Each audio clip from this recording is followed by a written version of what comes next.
Bien-aimés, il est important que nous comprenions l'essence des guerres actuelles qu'Israël est en train de mener contre la Palestine ou contre le monde arabe. Car connaître ces choses, c'est comprendre les temps. Comprendre l'essence de ces guerres-là, c'est comprendre les temps dans lesquels nous vivons, qui est proche de la fin du monde, qui est proche du retour du Seigneur Jésus-Christ.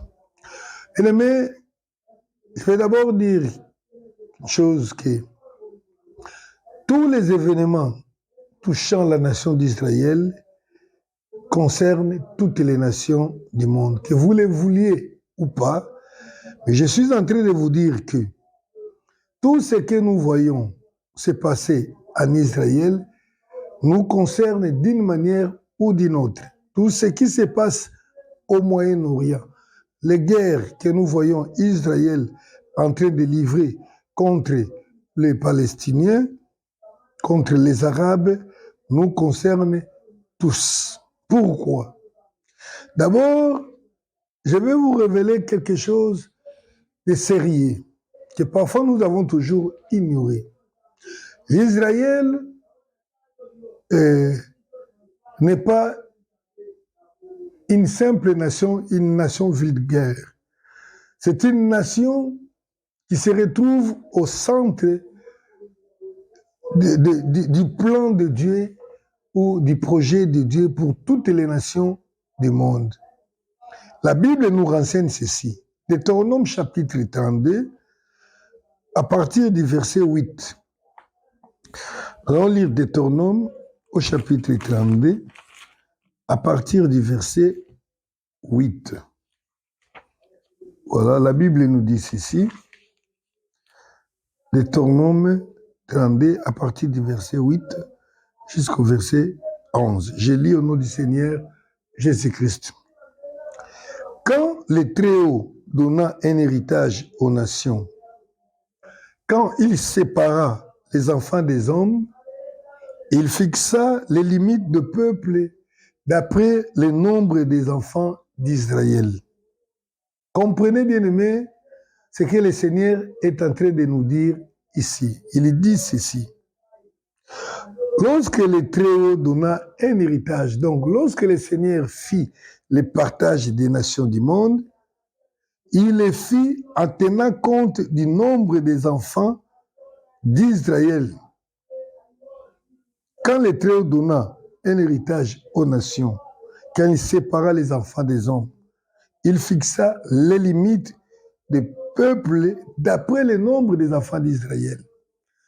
C'est Israël aujourd'hui qui paraît comme un peuple qui n'a pas ses terres à elle propre. C'est ça l'argument de ses voisins, les Arabes qui entourent Israël. Ils prennent Israël comme étant étranger sur cette terre-là. Et la Bible nous dit, nous savons que c'est Dieu qui dit la vérité. La vérité sort de la bouche de Dieu. Comme Christ a dit, je suis le chemin, la vérité et la vie. Mais la Bible dit que lorsque le Seigneur donnait à chaque nation ses terres, donc il les faisait, il les fixait par rapport au nombre des enfants d'Israël. Donc, par rapport aux enfants d'Israël, le Seigneur fixa les limites des nations. Donc, alors que peut-être moi et toi, nous n'étions pas encore nés, lorsque le Seigneur donna aux Congolais, que je suis, la terre du Congo, il tenait compte des enfants d'Israël. Lorsqu'il donnait aux Français la terre de France, il les faisait en tenant compte des enfants d'Israël. Après tout, la terre appartient au Créateur, à Dieu, à l'Éternel des armées qui en fait comme il le veut. Et en faisant les partages, il les faisait en tenant compte des limites qu'il avait données aux enfants d'Israël. Donc, Israël ne se retrouve pas sur ces terres-là au Moyen-Orient comme par hasard. Israël ne se retrouve pas là-bas comme un étranger, mais c'est le Seigneur qui leur a donné. Et d'ailleurs, donc, par rapport à ce que nous venons de lire, c'est comme si en premier lieu, le Seigneur a d'abord donné la terre à Israël, et après, il a dit, le reste est là. À gauche, ça serait l'Irak, de l'autre côté, ça sera la Syrie, ça sera le Liban, ça sera plus loin, ça sera la Russie. Tous les pays du monde ont été, nous ont été octroyés en rapport avec cette nation d'Israël. Je continue à lire le verset 9 dit ceci, car la portion de l'Éternel, c'est son peuple, Jacob est la part de son héritage. Donc Jacob, c'est Israël. Il a trouvé dans une contrée déserte, dans une solitude aux effroyables hurlements, il a entouré, il en a pris soin, il a gardé comme la prunelle de son œil. Le Seigneur a pris Israël, qu'il a gardé comme la prunelle de son œil, comme un objet d'extrême important. C'est ça, même la pensée d'Israël. Donc, Israël se retrouve au centre des nations, mais aujourd'hui, il est en train de vivre des guerres sur les territoires que Dieu lui a donnés, mais un territoire qui, en réalité, si nous avons nos territoires aujourd'hui, donc le Seigneur a tenu d'abord compte d'Israël. Il a dit d'abord, comme Israël a déjà sa part, vous autres prenez aussi les vôtres. Alléluia. Donc Israël se retrouve comme une référence de Dieu.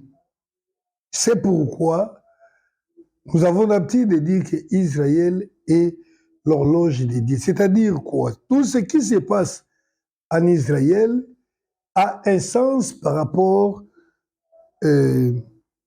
au temps que le monde est en train de vivre.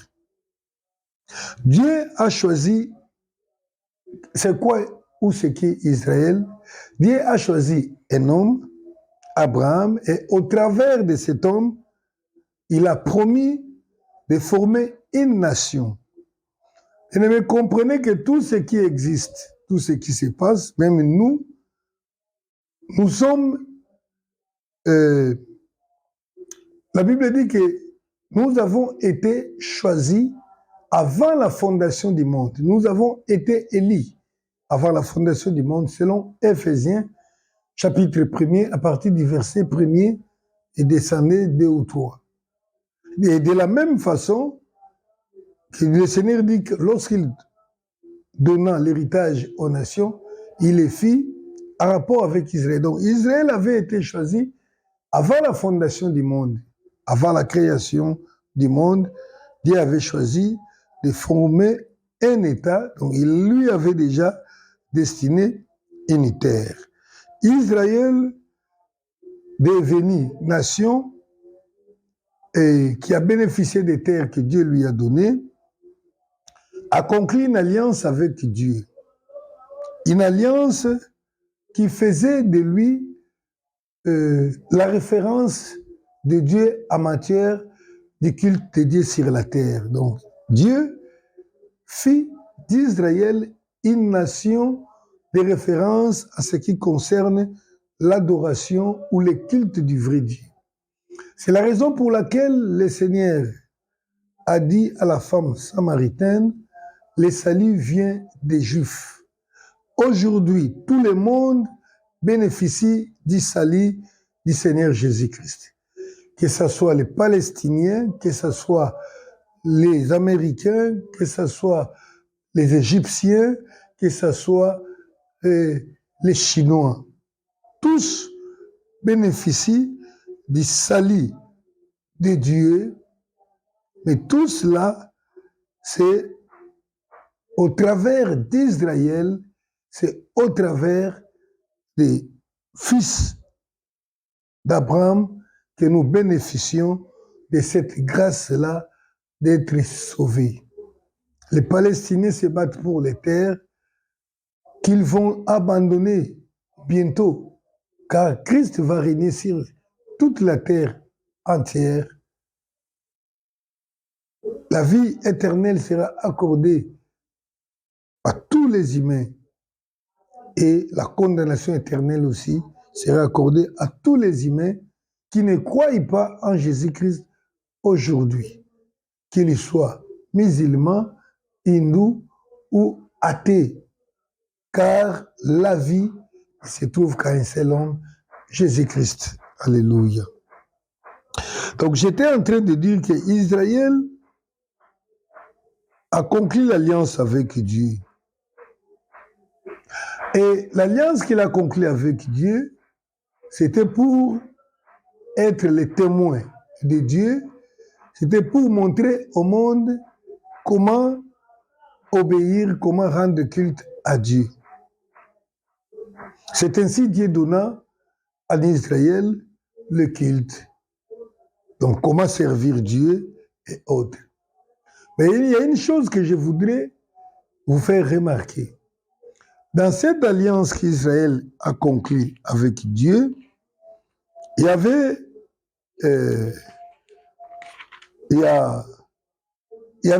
comme dans toute alliance, il y a toujours les obligations des uns envers les autres. Alors, Israël était tenu d'obéir à la voix ou à la loi du Seigneur. En obéissant au Seigneur Jésus-Christ, ainsi découleraient les bénédictions sur Israël. Alors, si vous lisez Deutéronome chapitre 28, vous allez voir, je commence d'abord par les premiers versets, car le texte est long, c'est tous les chapitres entiers, du premier au 68, mais je vais lire juste quelques versets. Quand vous ouvrez Deutéronome chapitre 28, à partir du verset 1, la Bible dit ceci. Si tu obéis à la voix de l'Éternel, ton Dieu, en observant et en mettant en pratique tous ces commandements que je t'ai prescrits aujourd'hui, l'Éternel, ton Dieu, te donnera la supériorité sur toutes les nations de la terre.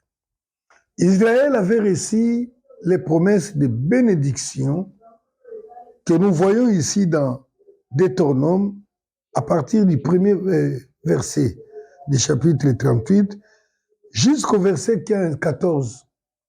Il y a une liste de bénédictions qui serait la partage d'Israël si Israël obéit aux lois de Dieu. Donc, s'il respectait cette alliance. À partir du verset 15, nous voyons les malédictions qui tomberaient sur Israël si Israël ne respectait pas l'alliance conclue avec Dieu. Mais laisse-moi vous dire, bien-aimés, qu'en lisant les malédictions qui découleraient de la désobéissance et de l'alliance d'Israël avec Dieu, je trouve que les bénédictions sont énormes et les malédictions plutôt sont énormes et gravissimes. Je vais lire quelques-unes des malédictions parce que cela a trait avec les problèmes qu'Israël est en train d'endurer aujourd'hui sur cette terre. Deutéronome chapitre 28, à partir du verset 15, là on parle des malédictions ou de la punition du châtiment de Dieu qui devrait tomber sur Israël au cas où il ne respecterait pas l'alliance. Au verset 64, au verset 64, la Bible dit ceci, l'Éternel te dispersera parmi tous les peuples, d'une extrémité de la terre à l'autre. Et là, tu serviras d'autres dieux que n'ont point connus ni toi ni tes pères, du bois et de la pierre. Alléluia. Je retiens d'abord ça, la dispersion. Donc, Israël devait être dispersé, devait être déporté de ces terres pour aller vivre en esclavage sur les terres étrangères s'ils n'obéissaient pas aux règles, aux lois de Dieu, selon l'alliance conclue avec Dieu. Et une autre malédiction, ou bien un autre châtiment, nous est aussi donné dans Deutéronome 28, 28. La Bible dit ceci, le Seigneur te frappera, 28, 28, voilà, je suis là, l'Éternel te frappera de délire, d'aveuglement, d'égarement d'esprit. J'ai dit que dans le livre de Deutéronome au chapitre 28, on nous présente les bénédictions et les châtiments qui découleront si l'alliance entre Israël et Dieu était rompue. Si Israël rompait l'alliance, car Dieu étant fidèle, il n'y a aucun problème de son côté. Je vois des châtiments que je retiens ici, que la Bible représente que Israël sera frappé d'égarement d'esprit, il sera frappé d'aveuglement et de délire. Retenez bien. Et il sera frappé également de déportations parmi les nations du monde. Ça, c'était l'une des conséquences de la désobéissance envers cette alliance conclue entre Israël et Dieu. Nous allons y revenir là-dessus. Donc, lorsque Dieu conclut l'alliance avec Israël, il dit à Israël, je te donnerai les terres. Alors, lorsque vous serez arrivés sur ces terres-là, je choisirai, moi, un lieu où je placerai mon nom. En d'autres termes, un lieu où je signifierai ma présence au milieu de vous. Parce que dans l'alliance, il était aussi question que les seigneurs vivent au milieu d'eux. Car un Dieu ne peut pas vivre très éloigné de son peuple. Donc il avait promis de vivre avec Israël. Deutéronome chapitre 12, verset 11, là nous voyons, parce qu'ils étaient encore dans les déserts, toutes ces choses-là. C'était des promesses, c'était des recommandations. Lorsque vous serez arrivés, voilà ce que vous ferez. Donc dans les déserts, Israël quitta Égypte pour la terre promise, la terre sur laquelle elle se trouve aujourd'hui, qui lui pose des problèmes inutiles. Le Seigneur avait promis ceci, Deutéronome chapitre 12, verset 11. La Bible dit, 11, alors il y aura un lieu que l'Éternel votre Dieu choisira pour y faire résider son nom.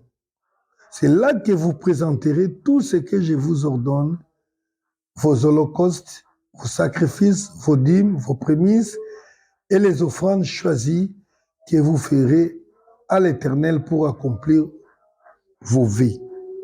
Donc, le Seigneur qui a montré, qui a donné à Israël le culte, la manière de le servir, avait prescrit à Israël qu'il choisira un lieu qui sera le lieu d'adoration du culte, où les gens amèneront les offrandes, les sacrifices pour donner à Dieu.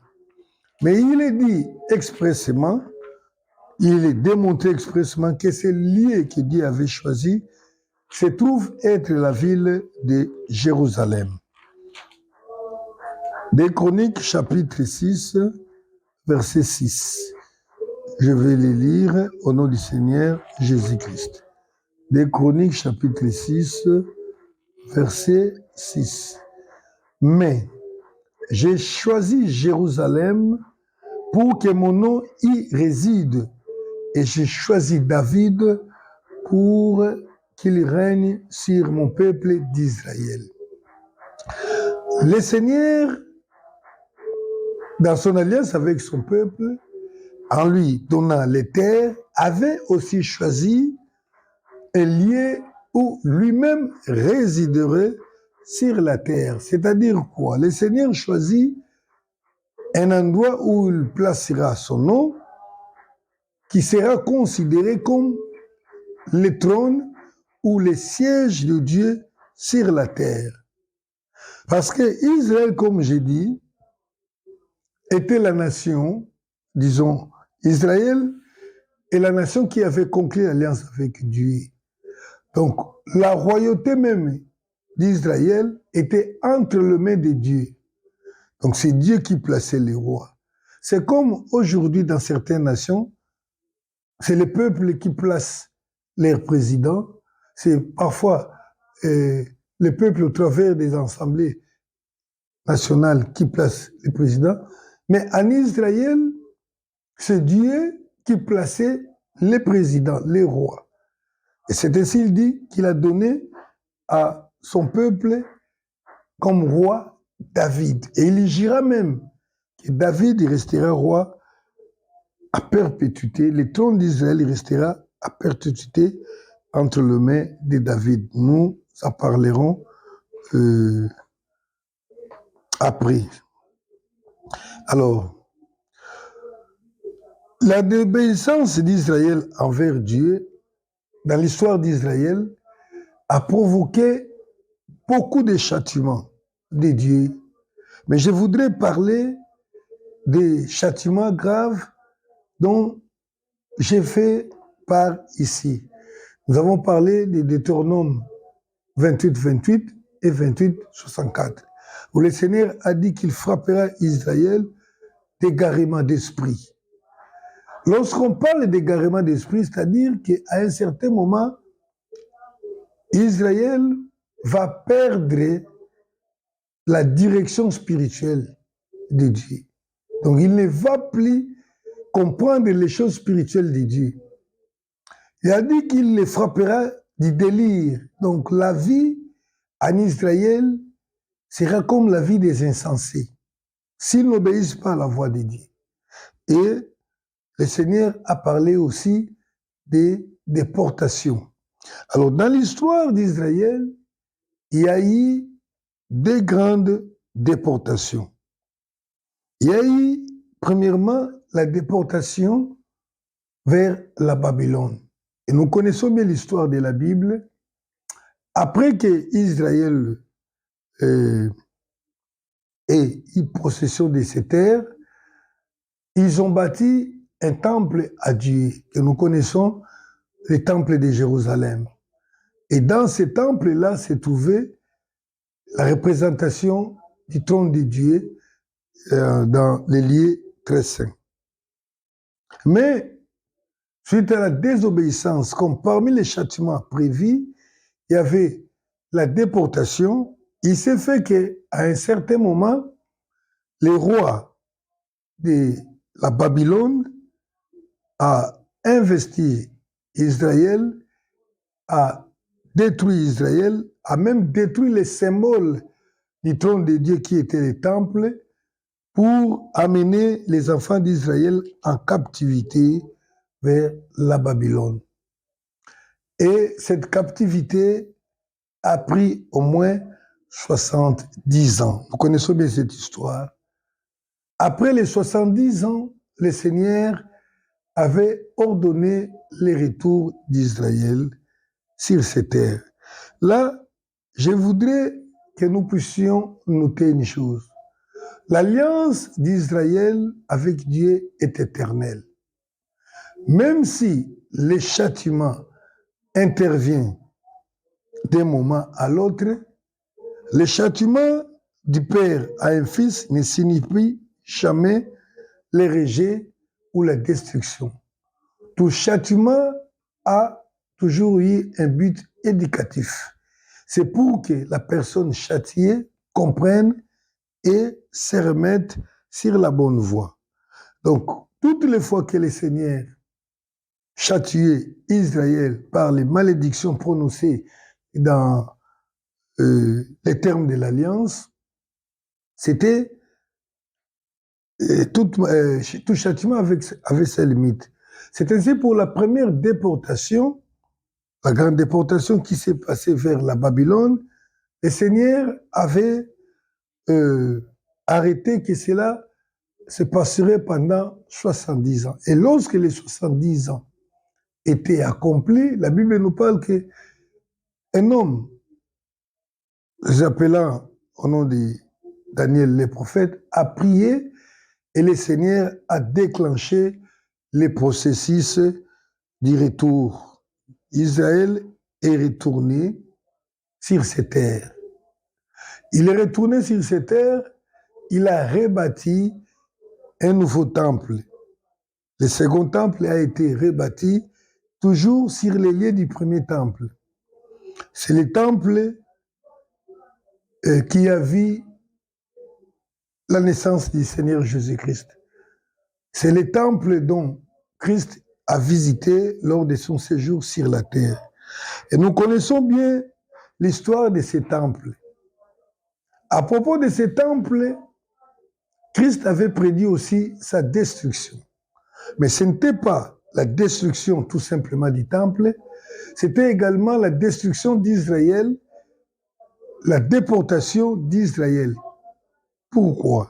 Donc il y a eu une seconde châtiment de déportation qui s'est déroulé après Jésus-Christ, ou bien je dirais au temps de Jésus. Et cette déportation, la seconde déportation, ce n'était plus vers la Babylone, c'était maintenant vers toutes les nations du monde. Maintenant, Israël que nous voyons aujourd'hui qui existe, quel est son état actuel devant Dieu? Parce que Israël est sur cette terre. Je voudrais que nous comprenions, bien aimé, une chose. Comprendre l'état actuel d'Israël, l'état de la relation d'Israël avec Dieu, c'est comprendre les temps dans lesquels nous vivons. Nous vivons un temps de transition, un temps de charnière. En fait, c'est quoi? Nous sommes en train de vivre le temps du rétablissement d'Israël par rapport au dernier châtiment qu'Israël a subi depuis la dernière déportation qui s'est passée en l'an 2000, en l'an plutôt 70 de notre ère. C'est le temps du rétablissement d'Israël. Et dans la façon de Dieu de parler, il y a toujours une façon que les gens n'ont jamais maîtrisée. Vous savez, là où Christ est venu, il est venu ouvrir un nouvel ère. Si vous lisez Exaïe chapitre 61, versets 1 et 2, qui a son accomplissement dans Luc 4, il lui dit, le Seigneur a dit, l'Esprit du Seigneur est sur moi, l'Éternel m'a oint pour annoncer la bonne nouvelle aux malheureux, pour libérer les captifs, pour guérir ceux qui ont des cœurs brisés, et pour annoncer une année de grâce de la part de l'Éternel, et un jour de vengeance.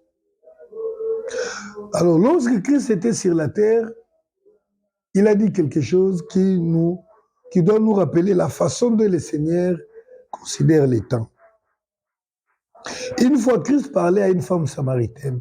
Il lui dit, femme, l'heure vient, et elle est déjà venue, où les vrais adorateurs adoreront le Père, non pas à Jérusalem, mais en esprit, c'est-à-dire partout.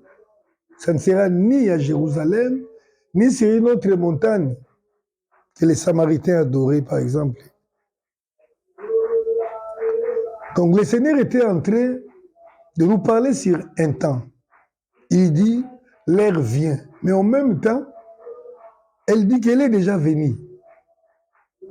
Elle parlait, le Seigneur parlait d'un temps qui devrait s'ouvrir, le temps où l'adoration du Seigneur ne devrait plus se passer à Jérusalem seulement. Le temps de l'Esprit, où le Seigneur devait être adoré partout, ni à Jérusalem, bien sûr, Jérusalem aussi, si du moins il y a des gens qui croient, mais il devait être adoré en Palestine, en Égypte, en Amérique, en Afrique, partout dans le monde.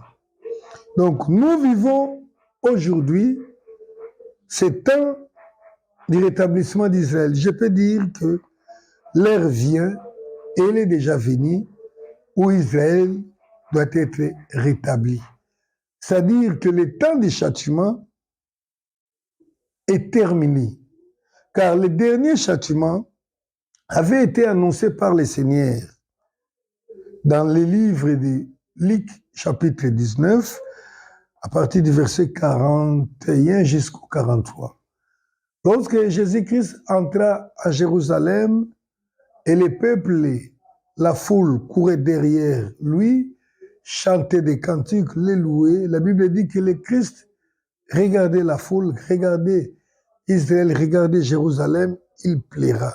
Il dit, toi aussi, Jérusalem, en ces jours, si tu connaissais les choses qui concourent à ta paix, mais parce que ces choses sont cachées à tes yeux, parce que tu n'as pas compris l'ère où tu as été visité, il viendra le jour où tes ennemis t'environneront et te détruiront. Ils ne laisseront rien sur toi. Aucune pierre ne restera sur une autre pierre. Christ était en train d'annoncer le châtiment d'Israël. Pourquoi? Parce qu'Israël n'avait pas cru en Messie qui était venu, qui était censé venir pour les libérer, pour les sauver. Le Messie est venu dans la personne du Seigneur Jésus-Christ. Ils n'ont pas cru. Vous voyez, la Bible, c'est la Bible qui le dit, qui le déclare. Et d'ailleurs, nous le voyons bien aujourd'hui, bien-aimés, cet Israël est frappé de délire. Il est frappé d'égarement d'esprit. Parce qu'aujourd'hui, en Israël, on n'adore pas celui qu'on doit adorer, Jésus-Christ. En Israël, Jésus-Christ est méconnu. Israël qui devait être la référence à ce qui concerne la morale dans le monde, la bonne conduite, la manière de servir Dieu, et quelquefois apparaît aujourd'hui comme, il paraît aujourd'hui comme un territoire des païens, des gens qui n'ont jamais connu Dieu, des gens qui vivent dans les péchés. Voyez-vous, en Israël, Israël ne pouvait pas être un territoire où on peut retrouver les gens vivant de l'homosexualité. Alors aujourd'hui, en Israël, l'homosexualité est monnaie courante. En Israël, aujourd'hui, la sorcellerie, donc l'adoration du diable, est manifeste. D'ailleurs, pour information, je vous dirai, la grande sorcellerie se trouve aujourd'hui en Israël. Les gens qui vont aller chercher les fétiches pour être riches, pour être forts, ne vont pas seulement en Inde, en Israël même, avec ce que nous connaissons aujourd'hui qui s'appelle la Kabbale juive. C'est en Israël que les gens rencontrent Satan au lieu de rencontrer Dieu. Israël est frappé de délire. Ils ne connaissent plus les bons chemins, les droits chemins de leur Dieu. Ils vivent dans le péché. Et c'est l'une des raisons pour laquelle les chrétiens d'aujourd'hui, lorsqu'ils regardent Israël, les méprisent. Parce qu'ils ne comprennent pas comment un peuple que Dieu a choisi peut vivre dans cet état de délire, des gens qui ne comprennent pas, des insensés, qui vivent dans le péché, dans la perdition. Oui, bien-aimés, c'est ça aussi le châtiment, comme je vous l'ai annoncé, que Dieu avait dit qu'il les frappera des délires. Ils étaient frappés parce qu'ils n'ont pas cru en Jésus-Christ. Et nous qui avons cru, nous avons reçu la grâce de ne pas vivre dans la délire. C'est la raison pour laquelle nous connaissons le Seigneur aujourd'hui. Alléluia. Désolé, il y a le chat là qui a voulu essayer de me taquiner un peu. Alors je disais que Israël vit aujourd'hui dans la délire, dans l'égarement d'esprit, parce que Dieu l'a frappé de cet aveuglement. Il ne voit pas les chemins, il ne voit pas les vrais dieux. C'est l'un des termes des châtiments. Comme le dit aussi Romains, le confirme aussi Romains chapitre 11, versets 7 à 10. Romains chapitre 11, versets 7 à 10. Nous lisons Romains chapitre 11. Voilà. Quoi donc? Ce qu'Israël cherche, il ne l'a pas obtenu, mais les élus l'ont obtenu, tandis que les autres ont été endurcis. Les élus, là, on parle des nations, nous autres. Nous avons obtenu la justice de Dieu, alors qu'Israël est endurci. Selon qu'il est écrit, Dieu leur a donné un esprit d'assoupissement, un esprit d'égarement, un esprit de sommeil, des yeux pour ne point voir et des oreilles pour ne point entendre, jusqu'à ce jour. Et David dit, Alléluia. Donc, jusqu'à aujourd'hui, Israël est là, se trouve encore dans la délire, dans l'égarement d'esprit, des gens qui ne comprennent pas la loi de leur propre Dieu. Et aujourd'hui, d'autres nations du monde comprennent Dieu mieux qu'Israël.